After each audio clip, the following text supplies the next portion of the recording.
Kung makakaputol pa talaga yung diamond. Ayan. Kung makakaputol pa talaga itong diamond Achilles.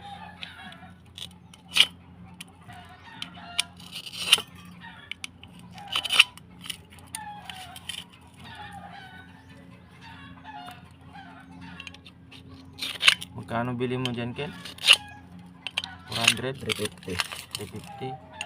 Ayan natin yung quality ba talaga yung diamond na to.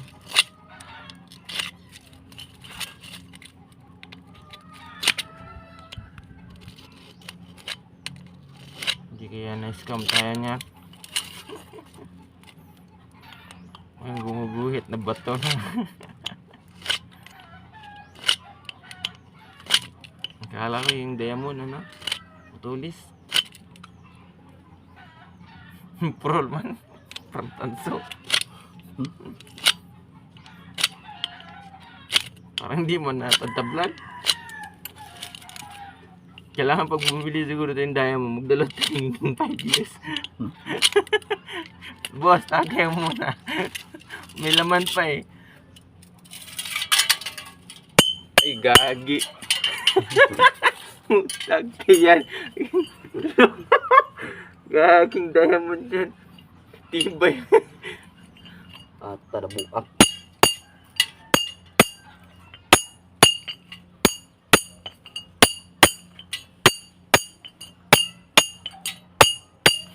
Gagi diamond to. Gagi. Basag egel. Basag abutin ng bote yan. Gagi. Anong klase trip to? Balik mo yan doon, hindi man diamond niya. Gagi. Matibay pa naman yung DIY na sinulid na ano, tapos sinindihan, tapos binabad sa tubig na putol. Nakita mo yan, di ba? Oy, pangtang.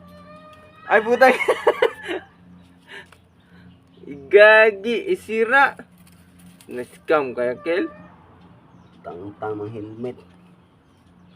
Ako po, saan mo binili to? Hardware? Hindi lang sa hardware. Hindi mo sa hardware binili yan? Gagi, ni-scam ko, dapat sa hardware mo binili yan. Wala na, isira na yung 350 mo. Ito lang. Try and try, hantod, mabuhay. Gagi. Gagi na. Pangit yung review. Kita nyo naman yun to. Damas Gagi. Pag bumili tayong diamond, magdala tayong